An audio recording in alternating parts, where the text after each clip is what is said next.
Before we get to our show, here is a podcast we think you're going to love.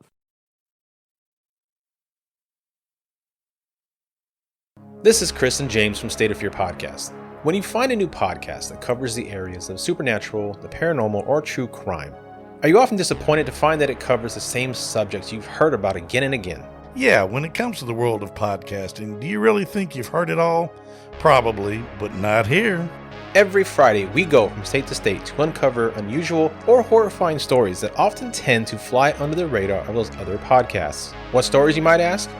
Well, have you ever heard of Iowa's exorcism of Emma Schmidt? Or the murder of 13-year-old Bruce Kim in Washington? How about the strange deaths at Hobbs Reservoir in northern Utah? Or South Dakota's duct tape killer? That's not enough for you? How about the South Carolina Third Eye Man? Oklahoma's Abominable Chicken Man? What about the Devil Monkeys in New Hampshire? Or the Rougarou of Louisiana? Well, we've covered all of these and much more, and this was just the first season. So, is your morbid curiosity piqued? Well, follow us anywhere you get your podcast to hear all about the lesser known, but just as frightening tales of murderers, demonic possessions, and silver-suited chicken eaters that you never ever knew existed. State of Fear Podcast, where terror is homegrown.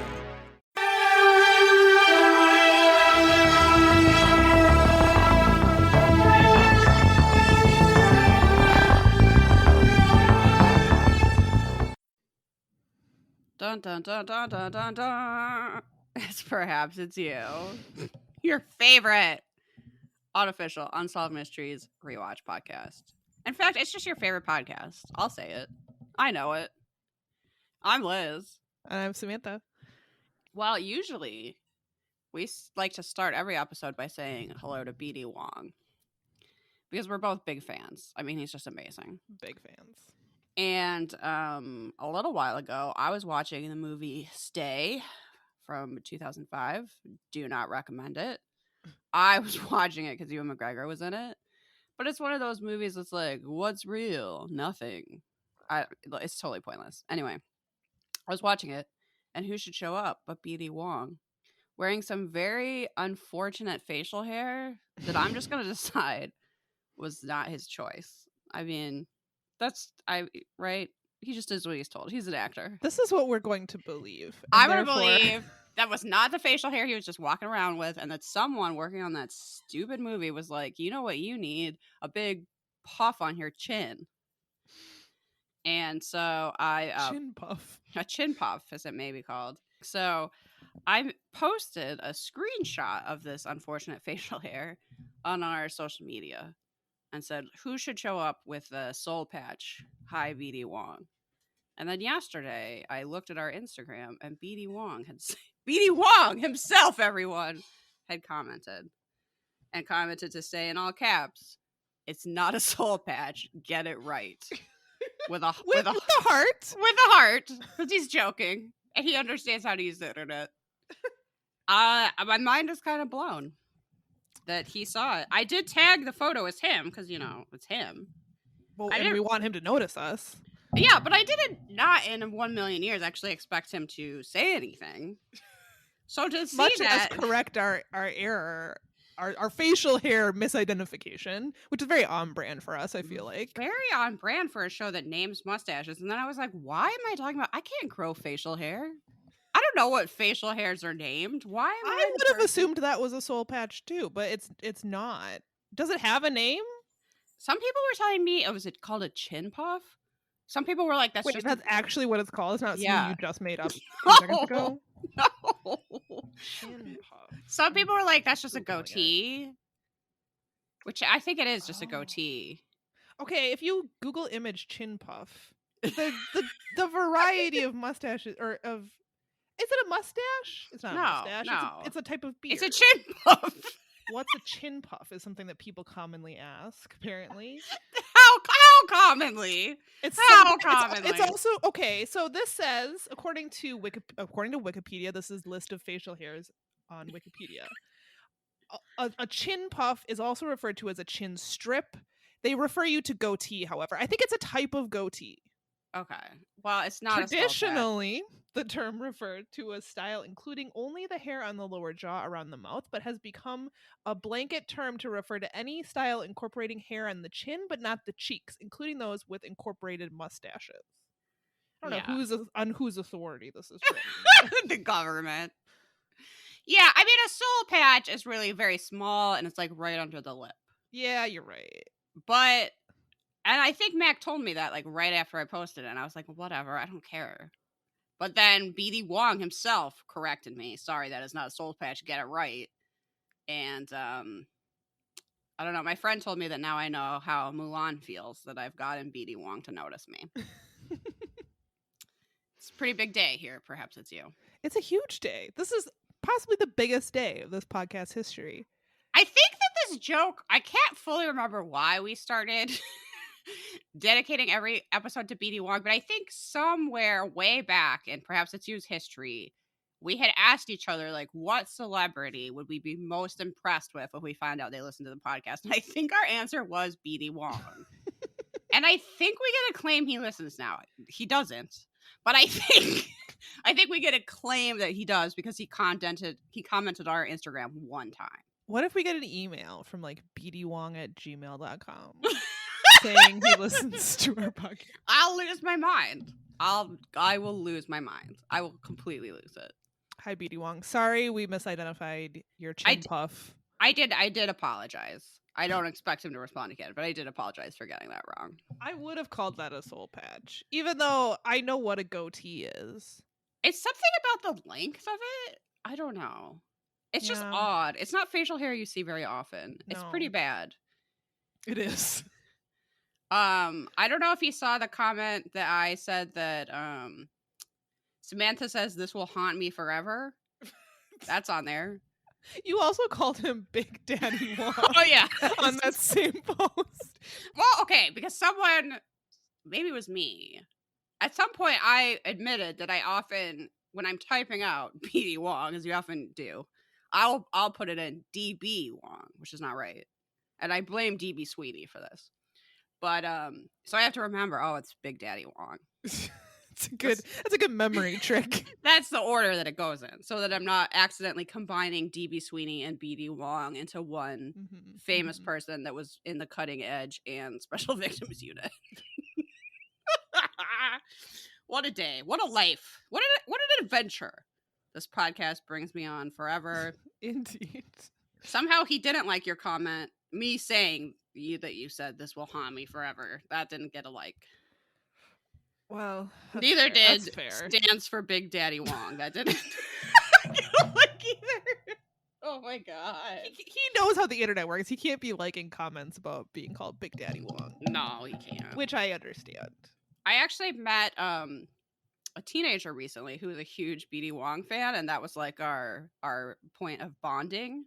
And she owns a sweatshirt that says I Heart BD Wong on it. And I was like, oh my god.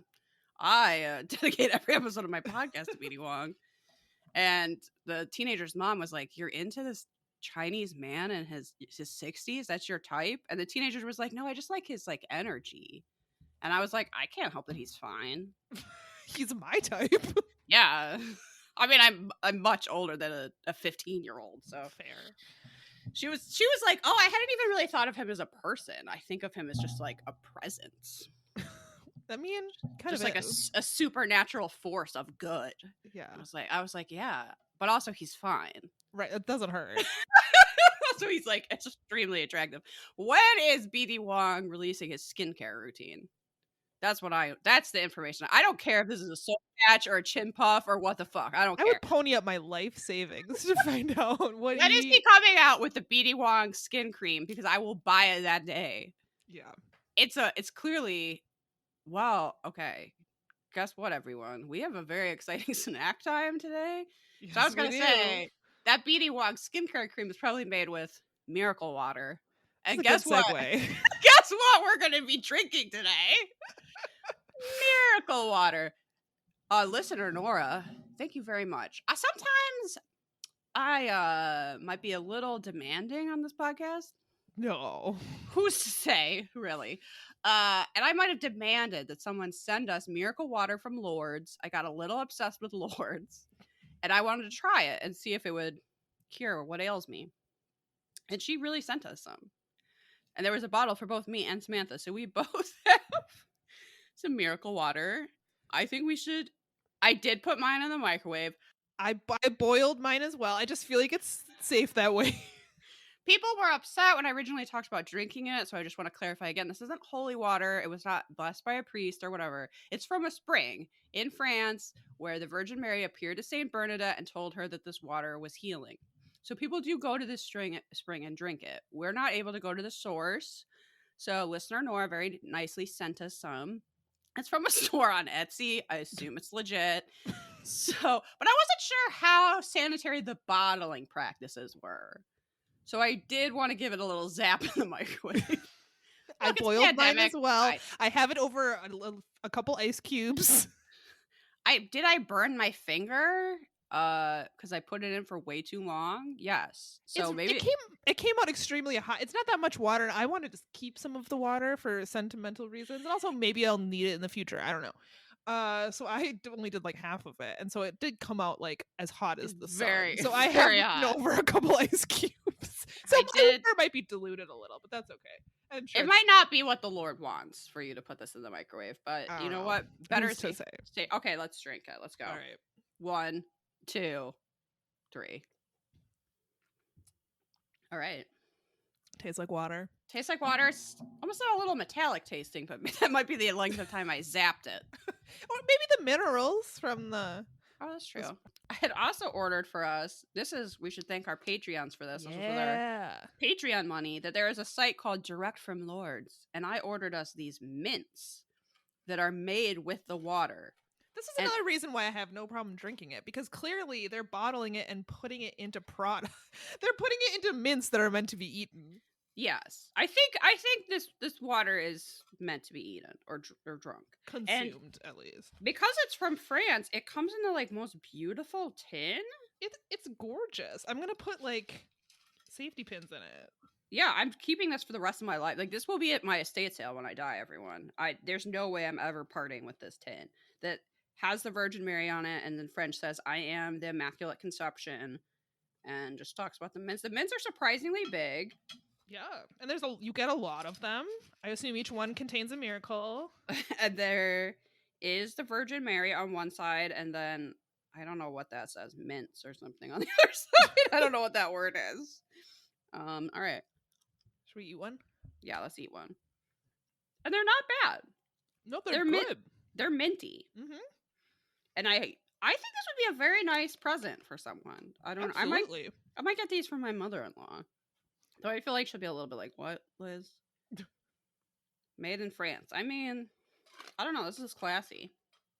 Yeah. And I assume I'm healed now. I'm really hoping I can just feel the menstrual cramps leave my body from as I devour this mint. This is our first holy snack time. We've really come a long way.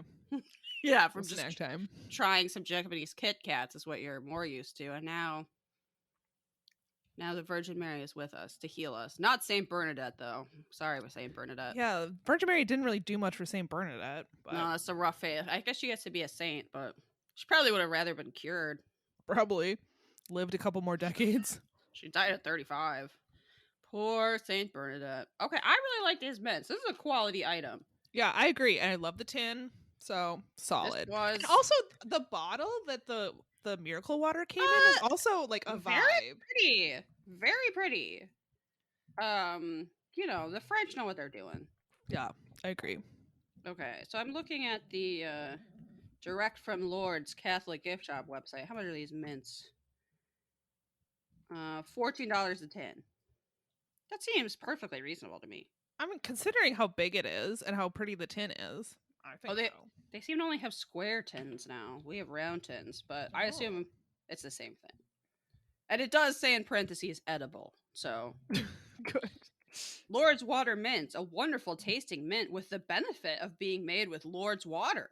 I didn't think I would be recommending things to you that are from the Direct from Lords Catholic gift shop, but here we are. You can also get chocolates.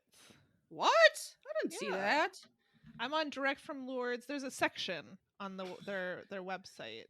Oh The my god. Catholic gift shop, where they have Candy Pebbles may Yeah. contain traces of okay, we're gonna be getting some of these for another snack time. There's no way I'm not trying the Miracle Water chocolates.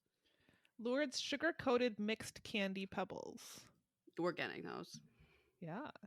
That's happening. Ooh, We man. may as well hedge our bets too. I mean, the more miracles, the better our odds. I I think. have some health problems and I would like them cured, please. Same. So honestly, give me all the chocolate. There's like little fountains. People are gonna come into the podcasting room and it's just like full of like relics from Lourdes. It's like a very different. Like right now, it has our shadow box. It has like little things of Mothman people have made us. Some Halloween themed artwork, but maybe in the future it's just like holy water, mints, pictures of Saint Bernadette. Please heal us. So amazing. Okay. Other updates. I know there's so many today. This is what happens now that we're fortnightly. Sirhan has been paroled. You may remember that we had your voice crush Mac on to talk about the assassination of RFK and whether or not Sirhan was guilty. Mac's like, whoa, there's so much more to this than we talked about. So eventually we're going to have him on for an update. But he wants to do a deep dive. So he's going to do all that research we never do. Then come on the pod and tell us about it now that Sirhan is being released. Yes. Other fascinating update is you may remember when we talked about the murder of author Lois Duncan's daughter in Albuquerque. This was the murder of Caitlin Arquette, who was killed in her car. She was just driving to her boyfriend's house. And actually, when we talked about the segment, I didn't even realize that the Lois Duncan on Unsolved Mysteries was the same as the author who wrote, like, I Know What You Did Last Summer and teen books like that. Right.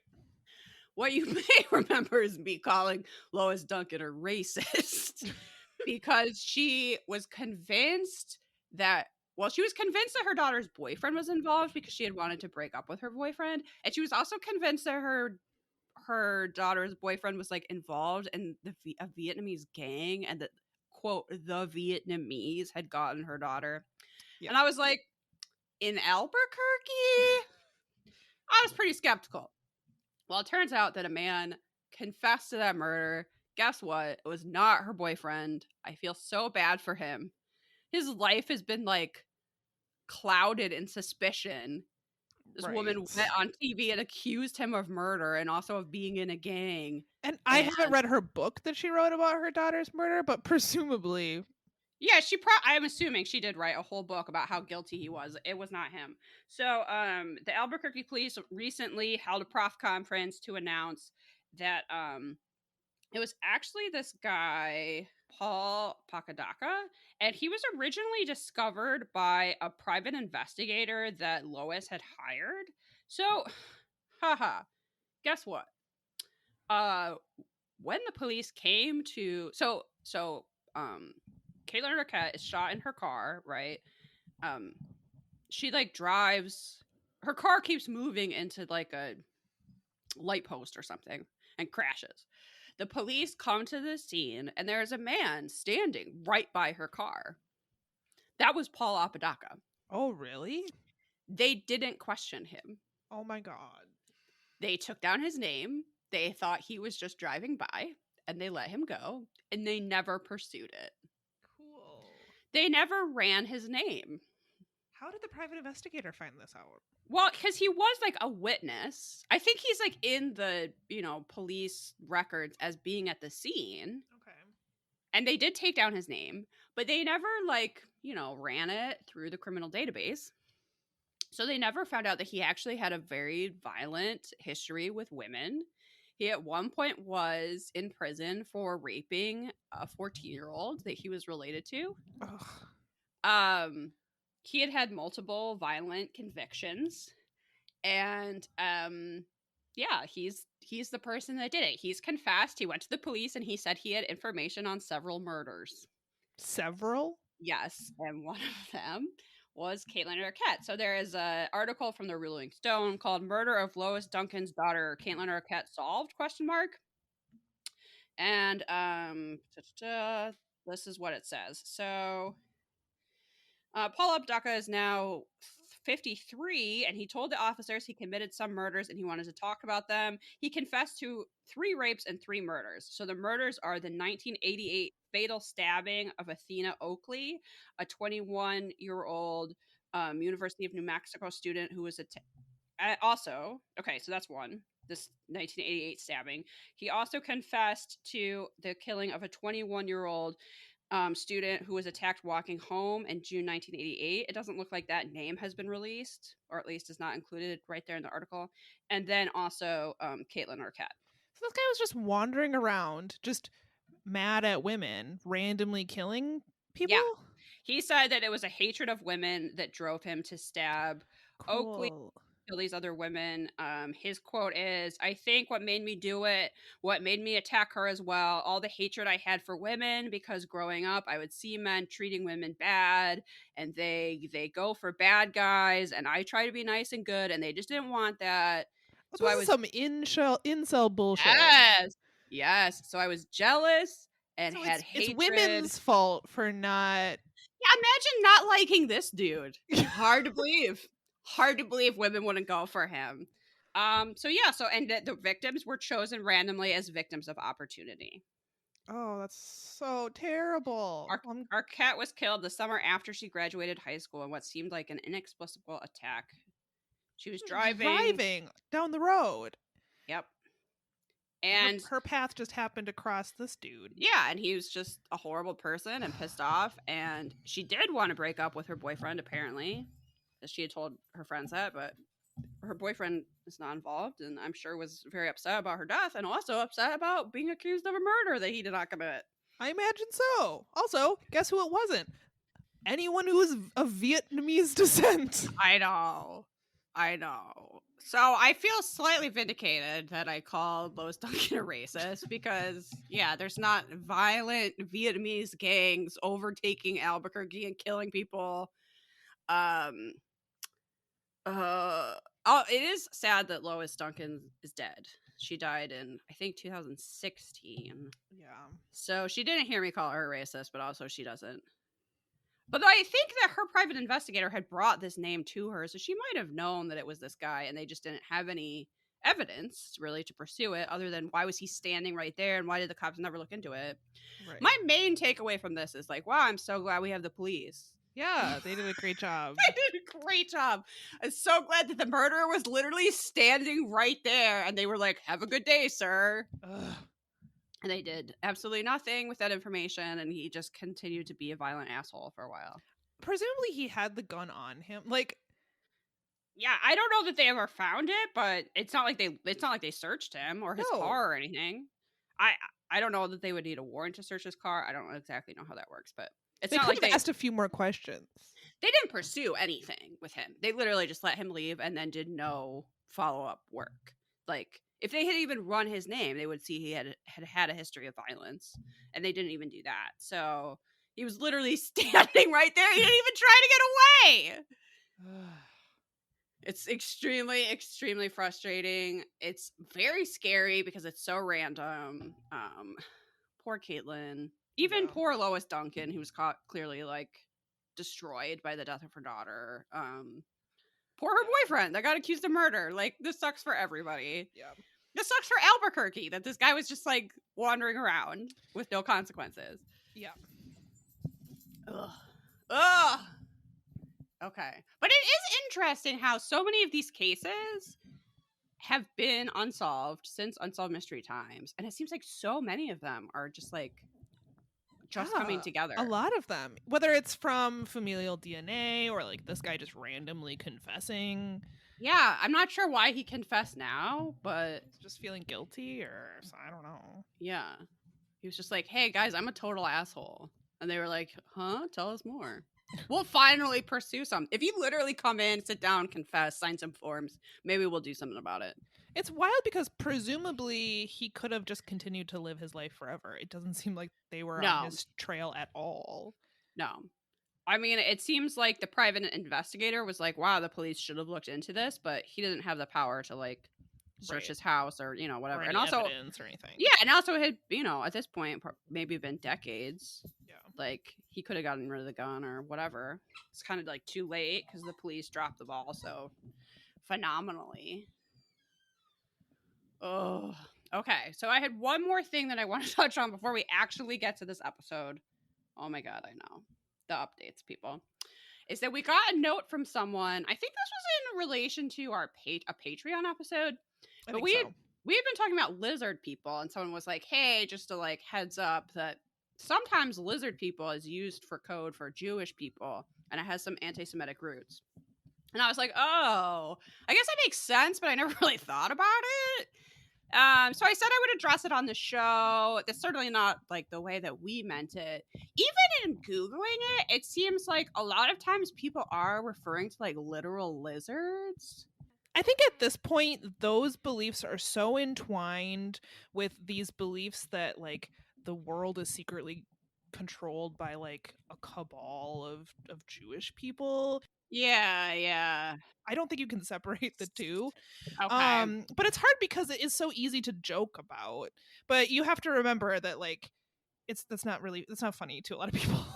And I think that's maybe where we got lost in discussing it, is like it's so easy to make fun of people who like truly believe that there might be lizard people controlling the government.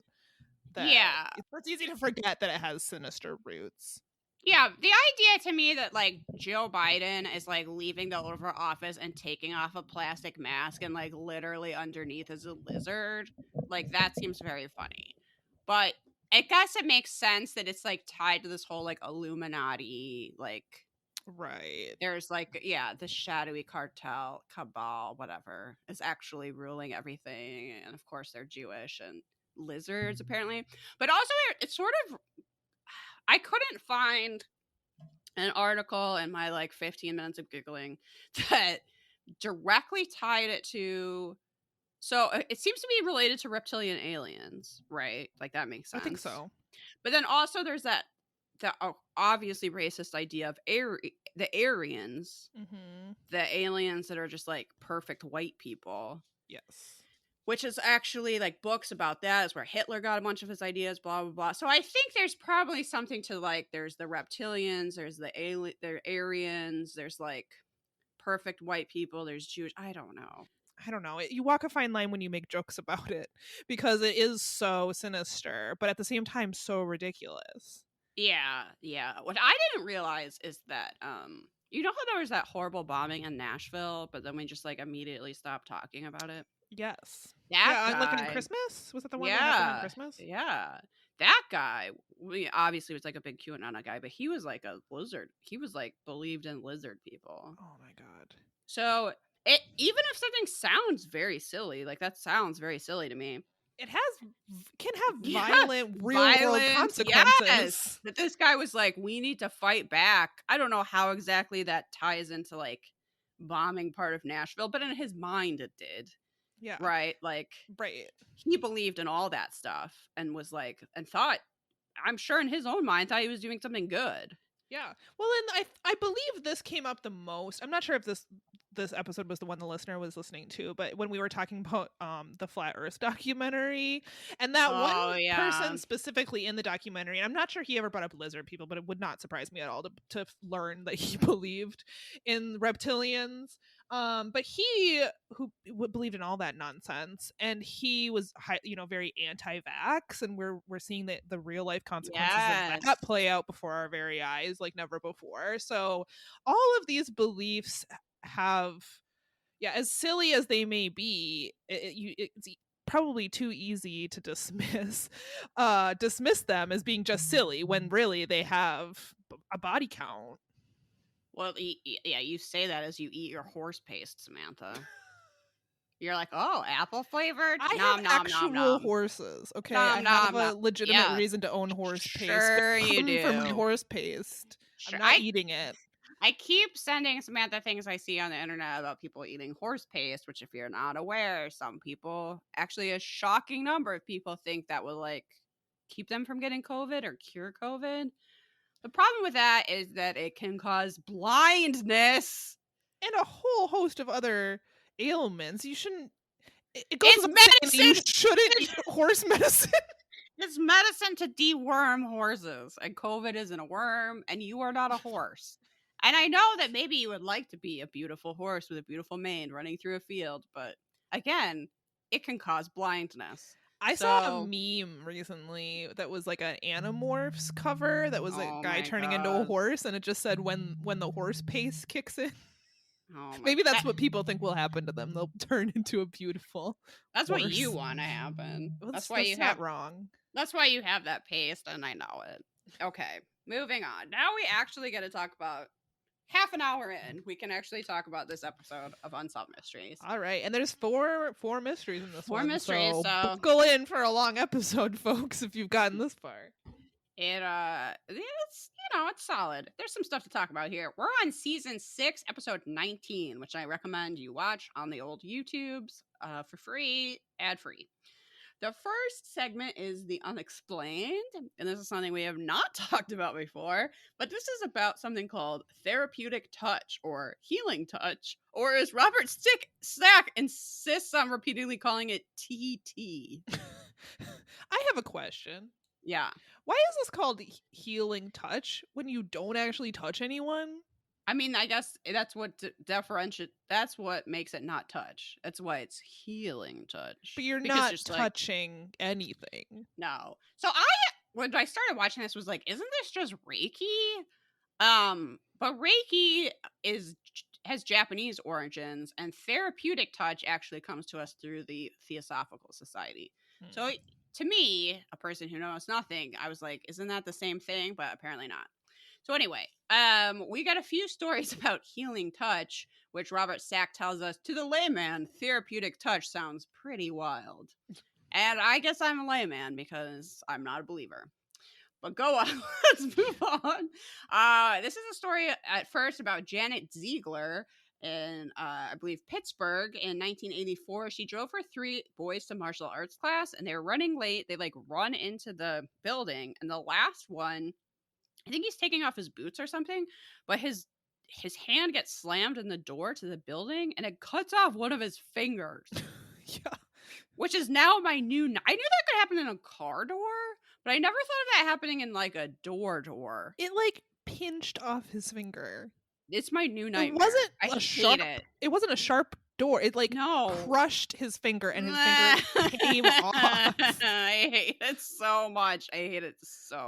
But his mom's response to this could not be more funny to me and absurd. So this kid is 7 years old. He loses his finger in the door. I'm sure he's in shock, and he doesn't really realize what happened. He runs to his mom that's parks the car, and he's like, my finger got pinched in the door. And he holds up his hand, and the mom goes, wait, where is your finger? Because it is not attached to his hand. But then her response to that is to start doing therapeutic touch. She says, stop. Close your eyes. Her response is not, oh my God, I'm going to put pressure on it. I'm not going to throw you in the car and race you to the hospital. I'm going to pause and do therapeutic touch for it was probably 10 seconds. But to me, I can't imagine a more opposite response that I might have, or that almost anyone would have. Also, the kid who's now a teenager and no longer 7, comes on screen to insist to you that he didn't cry. And you're like, okay, dude, sure. I believe you. So after doing the therapeutic touch for a while, she goes to the door and she finds his mashed up finger in the door jamb. And she at length explains how it didn't even look like a finger anymore, but it was the only thing there. So it must have been it. She picked it up and plopped it in her purse. This is the most mom thing I've ever heard in my life. She goes and fishes the mashed finger out of the door jamb and just puts it in her purse and takes him to the doctor. I hate it so much, and I'm never the having most extreme children of licking your finger and wiping your kid's snot or whatever. Just oh, let's go get your finger and get you to the hospital. Is this mangled gray blob my child's finger? Probably. It doesn't have a nail on it and just looks like mush, but whatever. So they go to the emergency room, and the doctor says, look, this finger is barely a finger. It is not going to reattach. And she's like, look, you got to try. my 7-year-old son is a pianist. And obviously, I don't know why, but her having like complete faith that her 7-year-old is going to keep playing the piano and needs this finger is hilarious to me. I was like, he's 7. Like, I understand you want your kid to have all his fingers, but like, maybe not because of the piano. Whatever. So the doctor's like, all right, lady, and reattaches the finger. And then the very next day, they go to see the plastic surgeon, and the plastic surgeon is like, there is no way that finger's staying on there. Come back later. And they seem to go like every week for the same update. Where he's just like, he looks at the finger, tells them it's gonna fall off, and they go along on their merry way. how good is their insurance? Anyway, yeah, so they just keep doing that for a while. After 8 weeks, they remove the bandages and the finger looks perfectly fine. It's reattached. He can move it. He has sensation. It doesn't look all weird. And the doctors are like very impressed. And they were also very impressed that he was like not screaming bloody murder at the emergency room. And she's like doing therapeutic touch while he's sitting there, and the doctor's like, I don't know what you're doing, but keep doing it. And I mean, honestly, it probably is like a breathing exercise. It probably did work to calm a kid down. It doesn't seem like the worst idea in the world if you have a 7-year-old with a missing finger to like have them, breathe in. I'm gonna send some calming energy into you. I don't think it's gonna help him grow a finger back, but I do think it's probably not the worst thing you could do. The kid is not a starfish, but I mean, I think, okay, look, I work at an acupuncture clinic. I used to work for an aromatherapist. I'm not like totally not granola. I'm not this crunchy. I'm not buying it. I think the kid was in shock. I think that could also be true. I think his finger fell off and he's now just like, what? I don't know. But having his mom tell him to breathe and obviously like tending to him probably doesn't hurt. No, right? I don't think it's going to help his finger reattach. No. I think he probably just got lucky. Yeah, I don't think that's why it regenerated. He's 7. His body is like, made to bounce back. I don't know. All right, so and then we get some footage of now teenage Michael playing the piano. Like, fine, he's fine. He's probably his best sweater. He was very proud of that appearance on Unsolved Mysteries where he got to play. He was a good pianist, so I guess it's a good thing he grew his finger back. You know how every school has one kid that's really good at the piano? I bet he was that kid. Absolutely. Now, literally every school has that kid. But he was the kid at his school. And if he moved, there was probably like a kid that would have taken his place. It was like the second best, but his school, he was number one. If his finger would have never grown back, that kid could have shined, but nope. No. And then some nurse comes on to tell us that this is baloney. And I have to go, I don't disagree. We're told that this was developed by Dolores Krieger in the 70s. And that the idea of therapeutic touch is to channel the power of compassion. Which that nurse that they interview was nice about it. She was like, I think the nurses who practice therapeutic touch really care about their patients. I just don't think it's actually doing anything. Yeah. I mean, I guess we haven't really described what therapeutic touch looks like, but it just looks like you're holding your hands maybe like an inch away from someone and like moving them around. Again, not touching them. No, you're not touching them. I guess your energy is touching. Robert Stack describes it as your energy is going into their body. I don't know if that's actually what a therapeutic touch practitioner would say. Maybe it's fancier than that, but yeah. Okay. So now we get one more story about this. This is about George and Marie. Marie, I said gives birth badly. Well, I mean, that's true. She had preeclampsia, I think. Well, look, sorry, Marie. I also was terrible at being born, so, join the club, I guess. So her baby was 3 months premature, Mariah. So both her and her baby were in pretty bad shape at the hospital. We do have a mustache here from George. There's sort of George's actual mustache. Okay. When I look at George, I imagine he runs a pizza restaurant named Sal's, and the pizza's like okay, and the root beer is like too fizzy and comes in a plastic cup. And looking at this guy's face made me crave root beer like nothing else.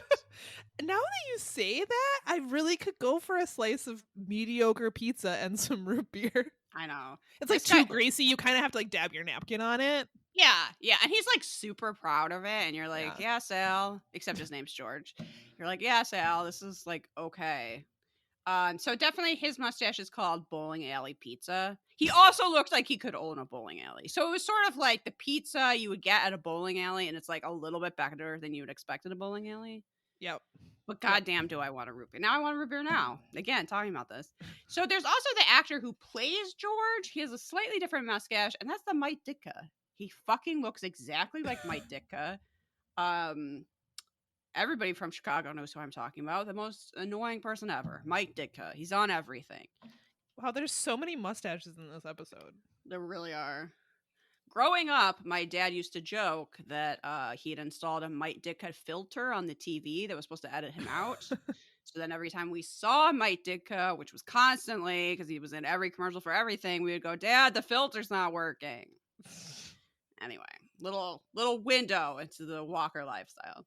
So back to our actual story. The mom and the baby were in bad shape. The baby was actually baptized because they were worried that Mariah was not going to make it, and she was put on a respirator. So a nurse named Joanne O'Reilly offered to perform therapeutic touch for the baby, and the baby immediately improved. How legit is this? Do you think this hospital wants their nurse running around doing this with patients, little babies? I was kind of like, is this on your own time? Giving family, I don't know, does it give the family a little bit of false hope? I don't even know if that's like, is that ethical? Right. Well, I was kind of, my thought on this was, if a nurse is taking the time to give your baby therapeutic touch, it's definitely going to get the attention it needs for like actual things. Sure. So Which is probably nice. patients who get therapeutic touch are actually like being attended to, and they probably do better because the healthcare practitioners are around, and they're not spending just like, more time with them. Right. They're Right. paying closer attention. Maybe they care a little bit more because they're willing to go above and beyond. Yeah. So to me, I was like, yeah, they got better. They had this nurse around all the time going, ooh. But I mean, whatever works. Whatever God got Janine to stay in the room, I guess.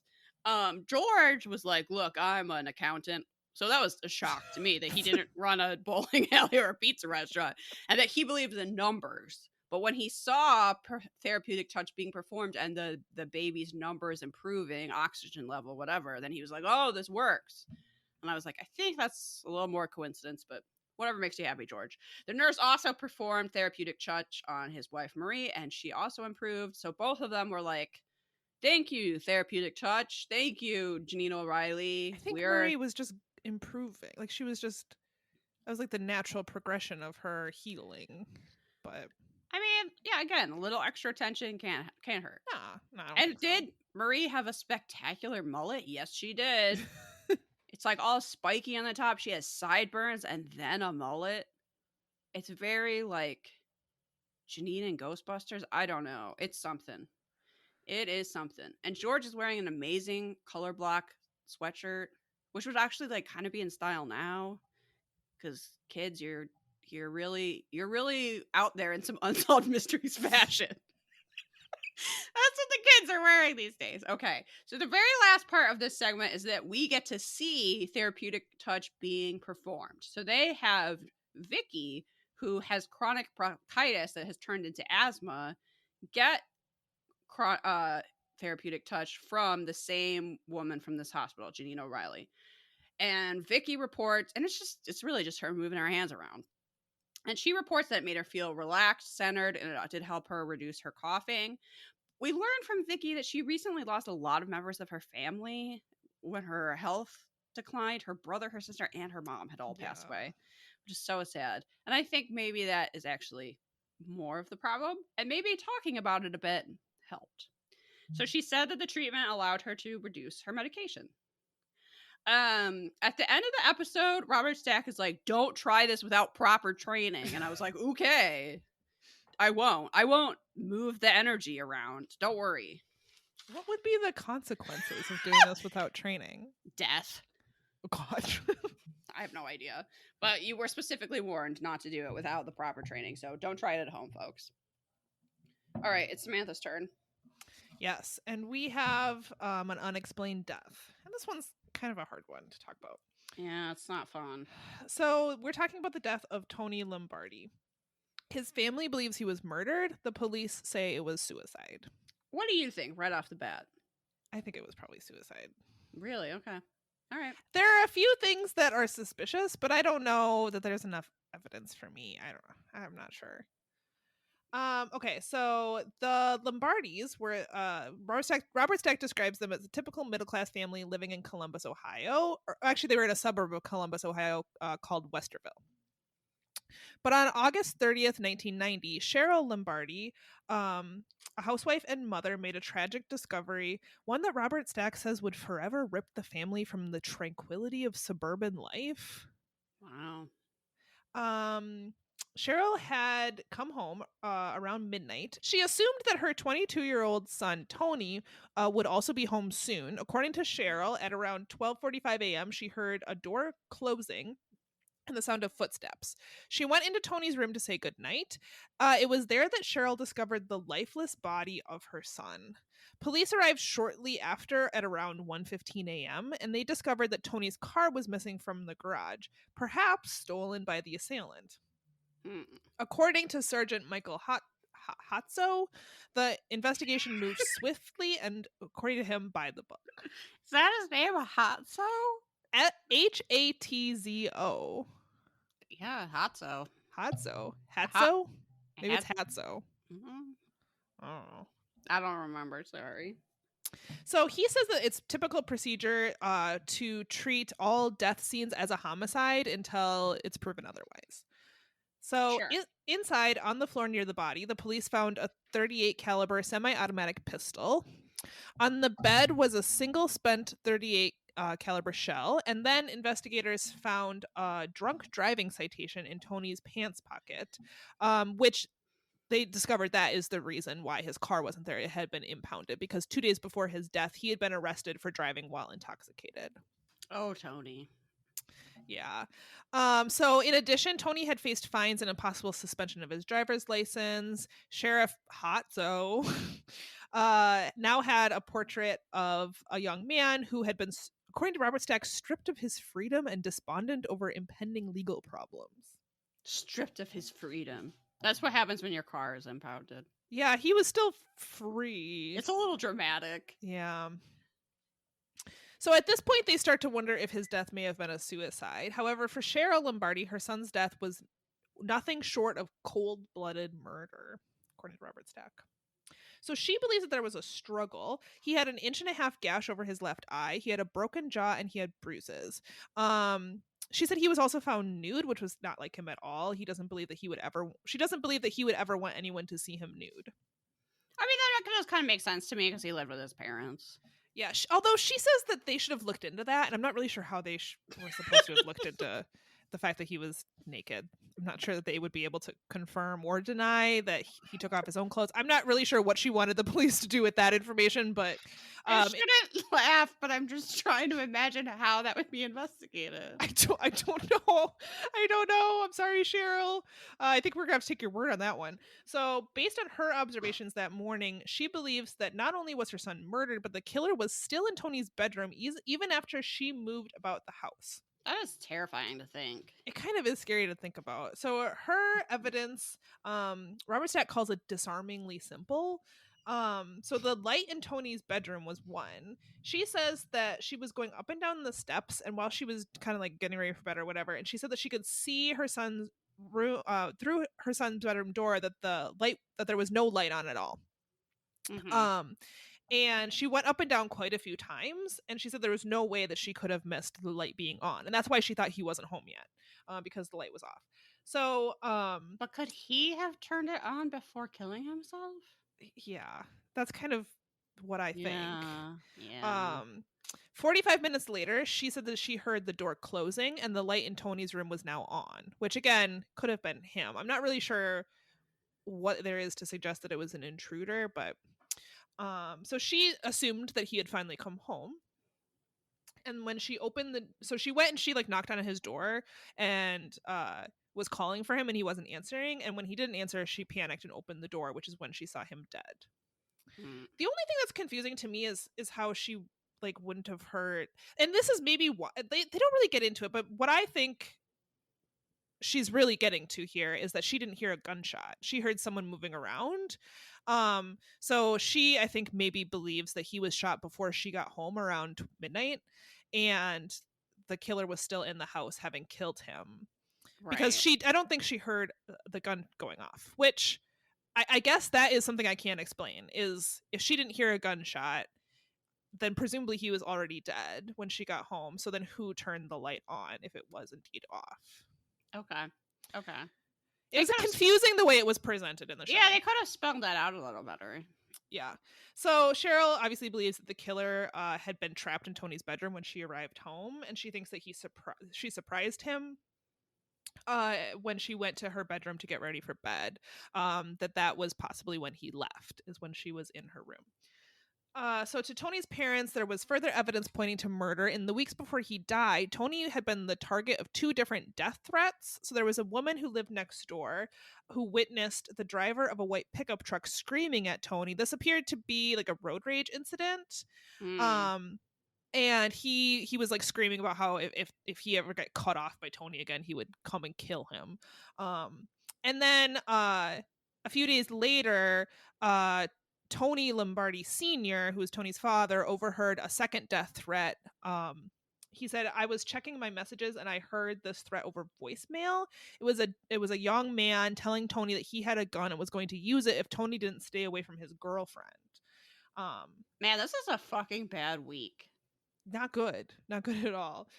You drive drunk, you lose your car, you have tickets and legal problems, and 2 dudes say they're gonna kill you.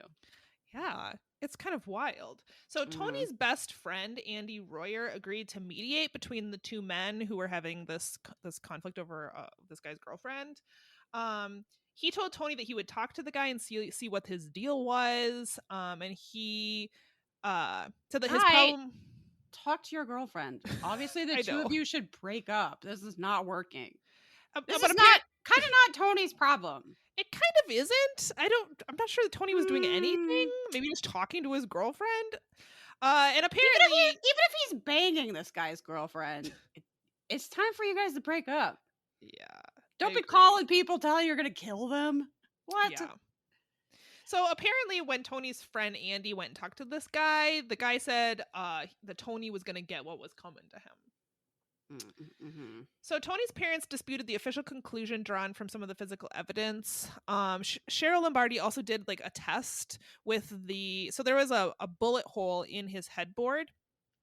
And Tony, when they found him, was propped up on 3 pillows. So his head was kind of higher than this bullet hole. And she was able to stick a pencil into the bullet hole, and you could see that the trajectory... I'm a little confused by the trajectory, honestly, because it seems like it's pointing up, as if like the gunshot had come... This is kind of why I think it might actually be suicide, because the gunshot trajectory I don't think supports her conclusion that he was murdered, because it's coming from pretty low on the bed. That said, like, the Unsolved Mysteries clearly asked the detective about this discrepancy between like where his head was found and where the bullet hole was, and they didn't really have a good answer. He just kind of acknowledged it without actually disputing it. So, you know, it's not as black and white as we would hope, as far as like, was it suicide? Could it have been murder? I don't think there was a note, so that again is unusual. I mean, I guess my question would be, is he dying literally instantly? Like, would he have the chance to move on the bed before possibly? So yeah. And we don't hear, actually, I don't think, where he was shot. I think it was in his head, but yeah, they're a little vague on some of the details. So yeah, and no one in this show appears to be like a bullet trajectory expert. We don't hear from a coroner, we don't hear from a medical examiner, so it's hard to make sense of the evidence that is presented in the show. I mean, we see Tony's mom put the pencil in there, and we kind of... she stacks up his pillows, and you can see, okay, well, his head was up here, but the bullet hole is down here. But again, the bullet hole seems to be pointing up, as if maybe he had it in his hand down low. I'm not sure, but again, I'm not an expert, so, and we don't hear from any. Right. What do we know? Yeah, there were also Very some little. bruising on his chest. But again, we don't hear from a medical examiner like explaining what that bruising could be from. Cheryl thinks that someone was forcing him down, like someone was standing on him potentially when they shot him. But then I wonder again why the bullet didn't come from above. If that was the case, if someone was standing on him, that's confusing to Yeah. me. I can see why she's skeptical. Particularly with him getting these death threats. But Yeah, it does make me want. It seems like a few people were mad with Tony. I'm kind of wondering, and since we don't hear from a medical examiner, if those bruises, he didn't get his ass kicked right. before committing suicide, It and seems like he maybe. had some beefs with some people, so it's not that unusual maybe that he had a cut on his See, eye. originally I was taking those indications of him being beat up to mean that someone had killed him, but actually we don't hear anyone say that those have to have been at the same time. No. So I kind of wonder if he just had like the absolute worst week and gave up. Yeah, and I honestly think that what his mom may have heard was him moving around potentially, or maybe she was imagining hearing something. Honestly, she doesn't. The noise she describes, I can't say for certain that it wasn't just her wanting to believe that she heard him moving around, or that it couldn't have been something else, because it doesn't seem like She's not clear on it. She just interpreted it as, oh, he came home and then she went to yeah, his room. But she can't even really say for sure what that noise is. Just what it in her sounded mind, she was like, like. oh, there's Tony. And I know what she's talking about, that you associate certain noises with certain people being in the house. But that doesn't prove that. I don't know. Yeah, maybe. Why wouldn't they have taken the gun with them though? I Why don't you know. leave the gun laying there on the floor? Unless I guess I mean she might say that they wanted to frame it as a suicide. I don't know. Or they didn't want to be found with the gun. Yeah, I don't know. This one isn't totally black and white, but I'm leaning towards suicide. Sorry, Tony's family, but it could be wrong. I do like. I wrote down my only note for this whole segment is this mom is a bad bitch, because at the very end she's like, I'm devoting the rest of my life to figuring this out, and if it doesn't happen by the time I'm dead, I'll do it from the afterlife. She's just like, fuck this. I am figuring out what happened to my son. She's like so determined. Yeah, I have to appreciate that for sure. Yeah. Ugh, so sad.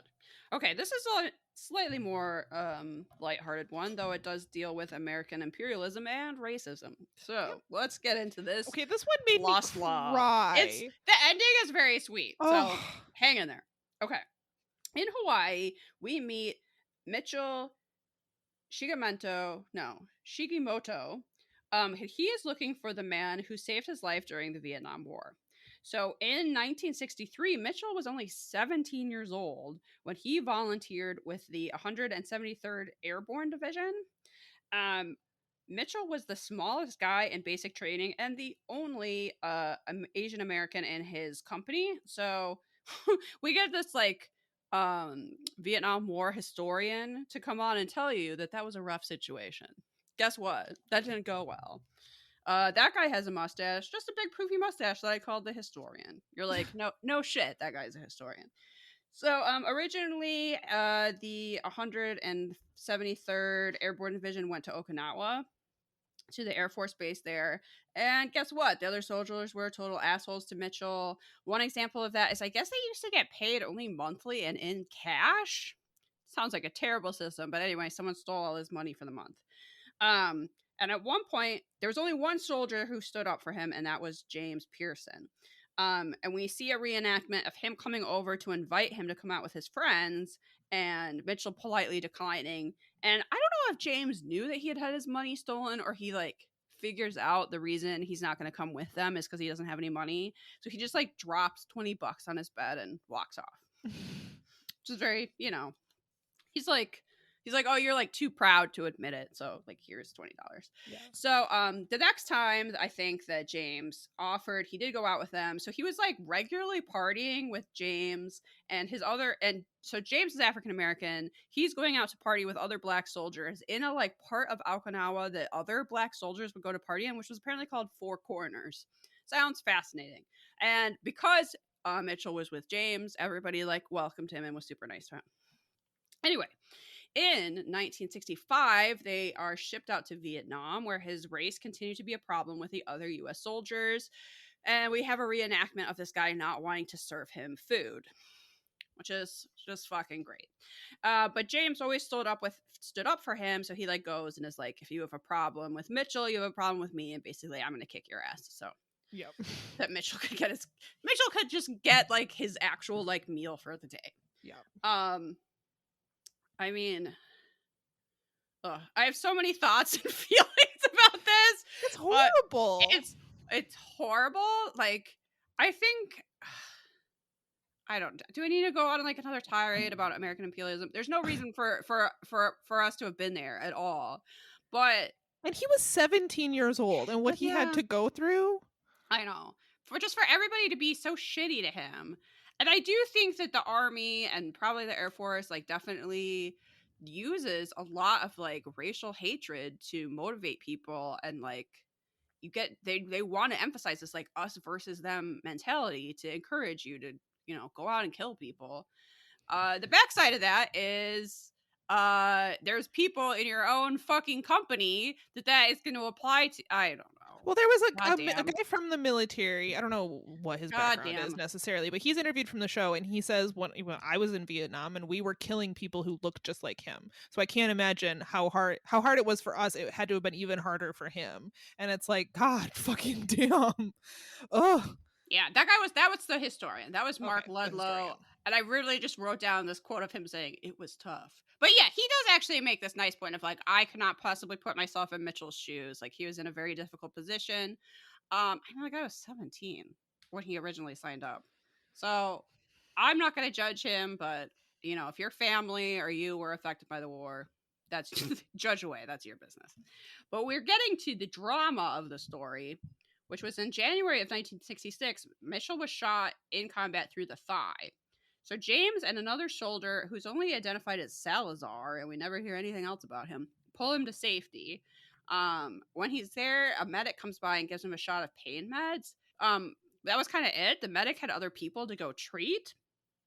So James and this other guy, Salazar, decide that they're going to carry Mitchell to an evacuation point so he can get out, because they don't think he would be able to make it on his own, having been shot through the thigh. And which apparently seemed to be against the rules. Yeah. There's supposed to be a no man left behind. Like, what happened to that? They were supposed to just leave him on the ground and go about their mission? Clearly, I don't understand the middle, because that was my reaction too. I was like, I thought you didn't leave people. But apparently they were supposed to be going on with their mission because he'd been treated by a medic, I think, even though the medic like couldn't evacuate him because he had other people in worse shape to deal with. So they were like, fuck this. We're taking him to the evacuation point ourselves. And I think they were like not following orders or something doing that. But they did successfully get Mitchell to the evacuation point. We see a reenactment of the guy being like put on a stretcher, and I think he got helicoptered out of there. And he gets to like say like a brief bye to James Pearson, but he never sees him again. He doesn't return to the 173rd Airborne. He doesn't go back to the war. He's actually sent home after he's treated. So he never sees James again, and he never got to thank him for saving his life and like doing this thing he's kind of not supposed to do. When this first aired, a retired colonel watched the segment and took it upon himself to track down James. After 1 week, he was located in Chicago.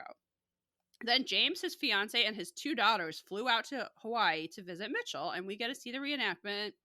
And it's just the cutest thing ever. I started crying. It is so cute. They're the big sign they have for him to welcome him there. His family, traditional, like they put the lei on him. Oh. This family makes like this huge welcome banner, and they have like clearly like organized this huge like garden party with all these folding chairs and stuff. And James comes out, and like basically they're like running towards each other, like, kind of in like a romantic movie, because they're so happy to see each other. And they're just like, I'm not sure I've ever seen people smile so much. And the Unsolved Mysteries crew or whatever asks James what it feels like to be back together. And he says they haven't come up with a word yet. When they come up with it, I'll write you and let you know. There's no word for how I'm feeling right now. It was so sweet. They were so, and they were just like, oh my God, you look the same, which is like clearly not true. Oh, they show a picture of them at the end. It's not true at all. This But guy it is was like a scrawny little teenager when he signed up. Like, there's no way. But anyway, they apparently spent a week together yeah. talking the whole time. I don't know. It's so cute and sweet. And I'm just so happy for them that they got back together and that they didn't die in a pointless war. Yeah, me too. It's Oh, has the happiest ending. This is why I love Lost Love so much. This is so sweet. I was like, I don't like the war ones, but I think actually the race element of this gives sort of an interesting dimension to it. It's not just a guy who got a hand job from a nurse that he's still tracking down. And I just love this little story of friendship. It's really, really sweet and touching. And yeah, he stood up for his friend and then they got separated. And he said, like, I know I was supposed to not carry him to the point, but he was like, there's no way I was going to do that. Yeah. Like, I didn't care. Like, I'm not going to just leave him there to die. He was my friend. Like, absolutely not. And I was like, he just seems like a stand-up dude.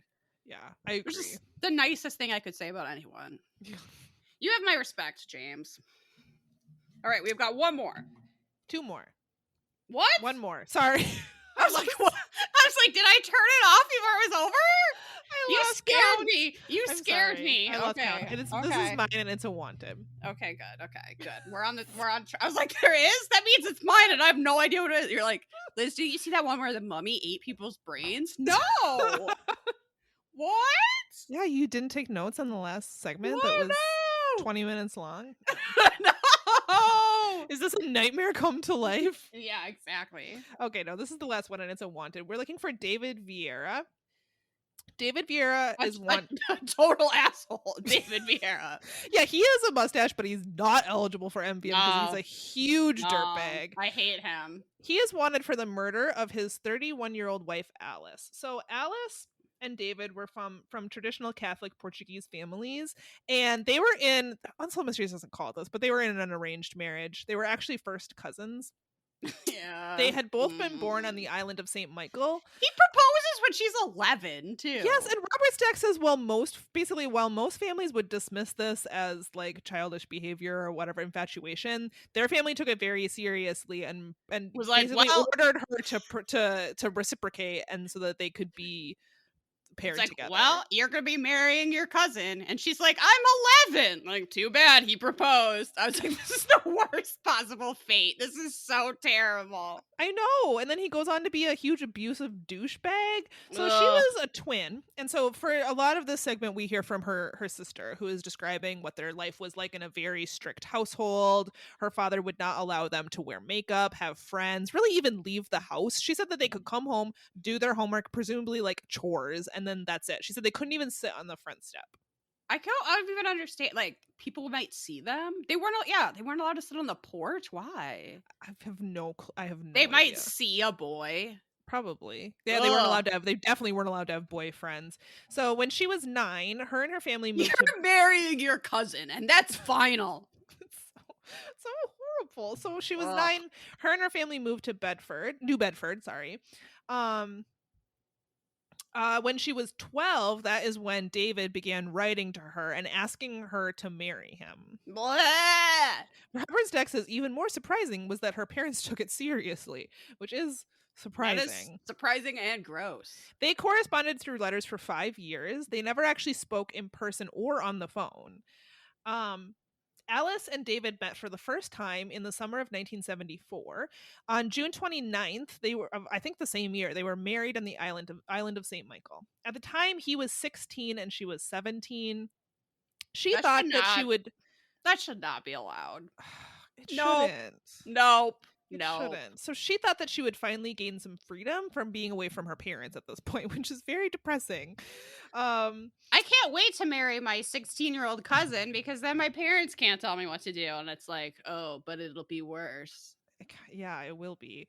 So her and her sister actually got married in the same ceremony. They had like matching dresses. We see some footage from it. It's a twin wedding, guys. Yeah, a twin wedding. It kind of blew my mind. Are any twins out there gonna get married at the same time as your twin? Because can you invite us? I want to be there. If it was me, I feel like I would need to be like the bride, the center stage. I couldn't share it with anyone, but that's probably not everyone is like I want that. to see the whole thing. I want to see like 2 matching cakes, 2 matching. It just sounds wild to me. I love the idea of it. Please invite me. That's a whole vibe. I think you should have matching dresses, but they're like a slightly different color or something. Ooh, yeah. One is white and one is ivory. One is like blush, one is cream. I don't know. Oh, yeah. I like this.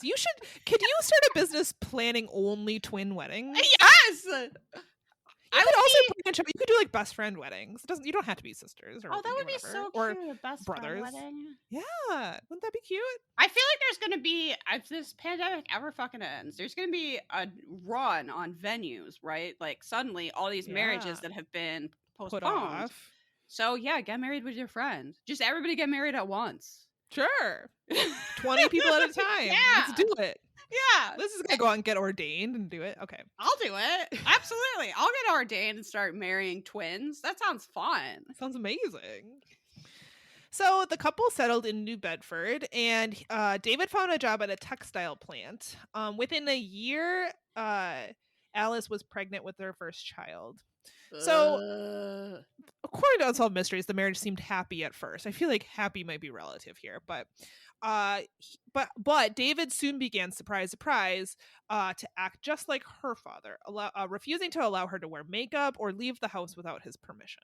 He also, I'm sure you're going to get to this, but he's beating her and their children.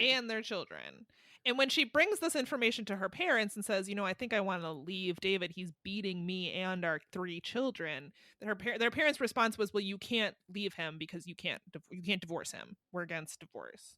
I was like, well, also, I didn't pick him, you jerks.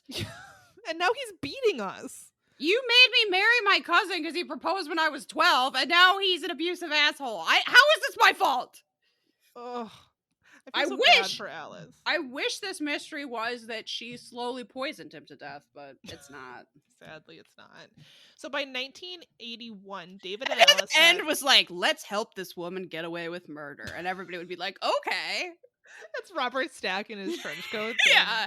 Let's help Alice get away with murder. And somehow Goodbye Earl's playing in the background, even though that song hadn't come out yet. And everybody's like calling in with like, she can come stay at my house, or like, I have an alibi. I have a shovel. I love this alternate reality Unsolved Mysteries. We need to do this for every horrible, heartbreaking segment of this show. Is just think about the alternate reality in which the woman slips antifreeze into her husband's oatmeal every morning until he's dead, and then Unsolved Mysteries gets the viewers to come together and help her get away with it. I love it. Because honestly, the world would be a better place without him. It definitely would be. If Alice was still in the world and he was not, it'd be a happier. Yeah, exactly. Place. So by 1981, they had 3 children. And according to, I don't think I said her sister's name. It's Fatima.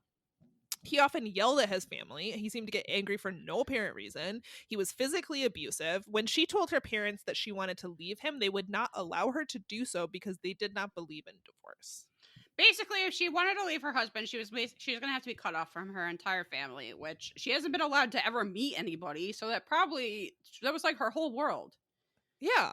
I mean, I'm sure she feels dependent on him because she doesn't know how to navigate the world. She wasn't allowed to sit on a porch. So I'm guessing she doesn't have like a lot of friends or like other connections in the community. Sure, her abusive husband isn't allowing her to go out and meet people. So finally, after 14 years of abuse, Alice got the courage to defy her parents and David. And in the summer of 1988, she kicked him out and tried to rebuild her life on her own.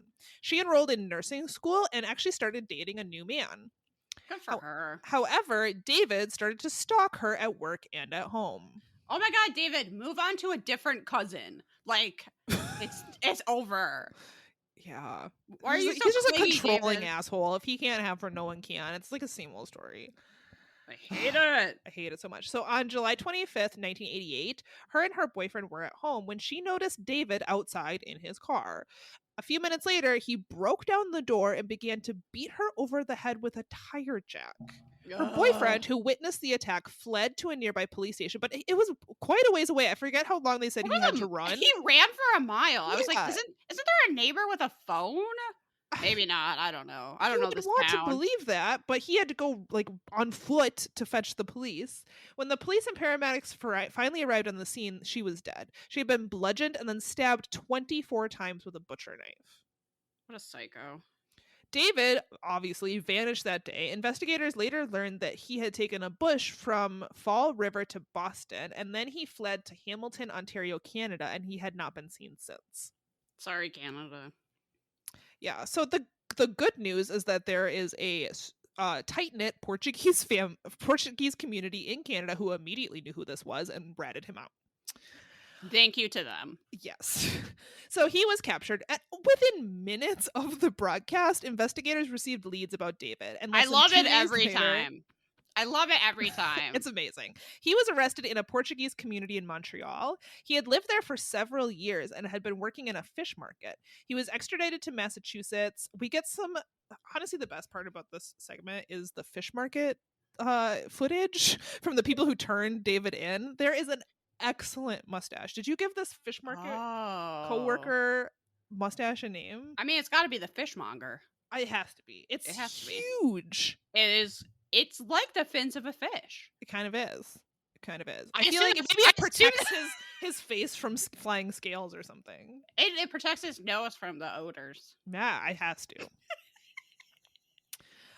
So he was turned in. He was turned in by his coworkers at the fish market. They were like, "We know this asshole." They also were like, "I can't believe it's him," but I turned him in anyway. Yep. What a dick. They were like, "We saw his picture. We knew exactly who he was, and so we had to turn him in." So he was extradited to Massachusetts. In May 1996, he pleaded guilty to second-degree murder and was sentenced to life in prison without the possibility of parole for the period of 15 years. And I don't know when this was last updated, but Unsolved Mysteries Wiki says he's currently being held in a medium security prison in Massachusetts. I hope he never gets out. Yeah, I hope he dies somehow, honestly. Yeah. I don't see any redeeming qualities. No, absolutely not. No. I hope, I don't know. Poor Alice. Poor Fatima. Yeah, for her twin to be like in this situation she couldn't get out of for so long, and then to finally like find the courage to do it and just get murdered. Yeah, she enrolled in nursing school. She had a boyfriend. She was like really making it on her own, and he couldn't stand it. Oh, I hate it. Okay, that's the end of the episode. It's time to rate it.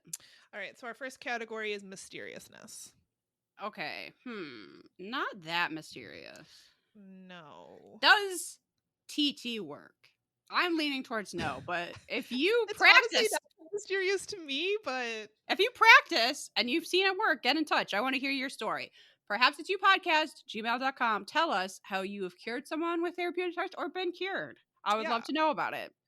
I feel like I'm not convinced of Tony Lombardi, whether he was murdered or whether it was suicide. That's the mysterious one. That one is a little mysterious. I'm still saying thumbs down though. As a whole, it was only 1 out of 3 mysteries, and it was pretty short. So yeah, I'm gonna go thumbs down. Thumbs down. Reenactments.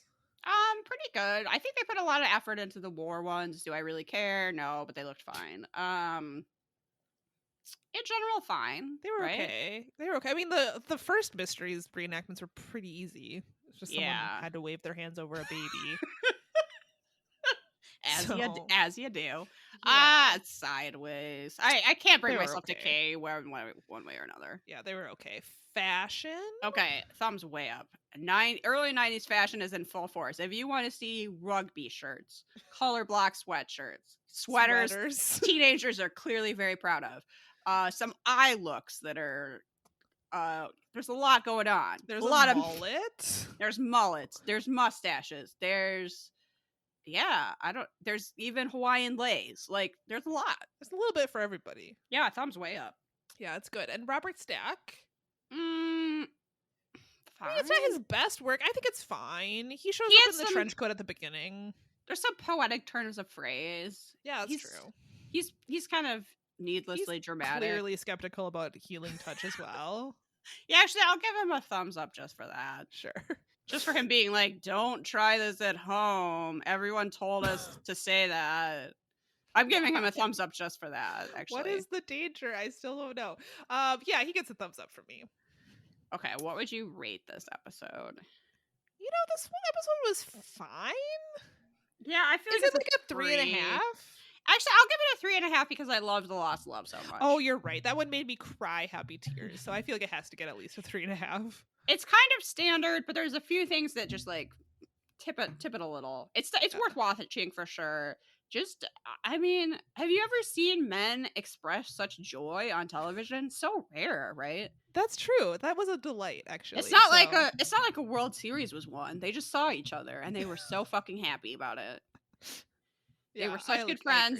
They used to go out and party together. I'm curious. I'd like to know more about that.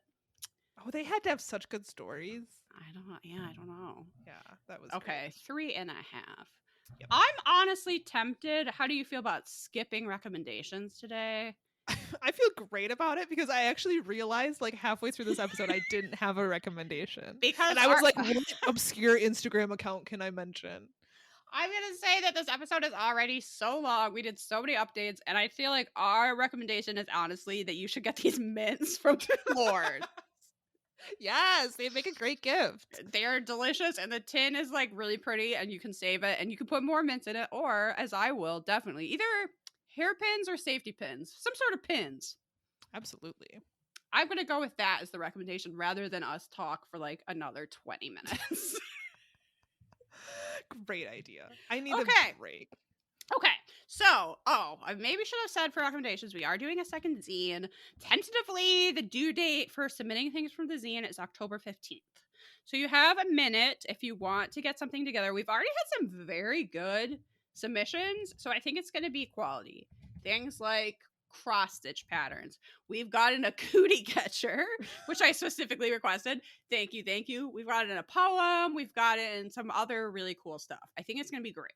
So please, come up with a Mad Lib, come up with a word search, come up with, I don't know, our friend Rob from Our Strange Skies wrote a thing about how everybody's sick of hearing about Roswell. So maybe you have something you want to vent about where you're like, you know what, Mothman's not that great. Write that up for us. Send that in. Perhaps it's you. Publish that? Just kidding. Samantha's like, we published Blasphemy since when? Perhaps it's you podcast gmail.com. If you want to be as cool as BD Wong, you will head over to our Instagram, perhaps it's you, and comment what you would call that facial hair. Yes. And give it a name since it's obviously not a soul patch. It's not a soul patch, so what the fuck is it? BD Wong didn't explain further. We have a couple of Facebook groups. Should we start a BD Wong fan Facebook group? I don't know, maybe. If you want to moderate it, dear listener, yeah, go right ahead. I'm not going to put work into that, but I'll join. Nope, but that's up to you. And there's also Twitter. I feel like I'm just languishing over there, but it does exist. It does. If you have a few extra dollars burning a hole in your pocket, you can give us $1. It's a great deal on patreon.com/perhapsitsyou, and you get an instant access to a back catalog of I think like 43 episodes at this point. Way too many. Yeah. We got some other tiers. Check it out. We talked about the X-Files again. We did. By special request, Jose Chung's from Outer Space. We finally did more than one request. As you probably know, it only takes one request to get us to watch something. We've gotten several for this episode of the X-Files. We thought we'd finally talk about it. You get to hear about that. Just give us $1. We get coloring sheets if you donate $5. Yeah. So this month's Were Us as Cackling Harpies is drawn by L.M. Peterson. So you're going to want to color that. It's us, and we're cackling. And if you do color it, post a picture of it on social media and tag us, because I love to see your finished coloring sheets. I haven't seen a finished coloring sheet in so long. Is anyone actually doing them? I want to see. I mean, people are paying for them, so they it kind of doesn't. I would assume someone is coloring them, but maybe you just want to give us extra money, which honestly, thank you. Yeah, we do appreciate that too. We use it to buy mints from Lords, so we use it to have holy snack hours. Well, am I healed us? So that's. Am I ordering those chocolates? You bet your ass I am. That's happening tonight. Okay, is that everything? Let's just say that's everything. It must be. Rate, subscribe, blah. Perhaps it's you. Okay. Thanks, everyone. Bye. Keep cackling and also barking. Bye.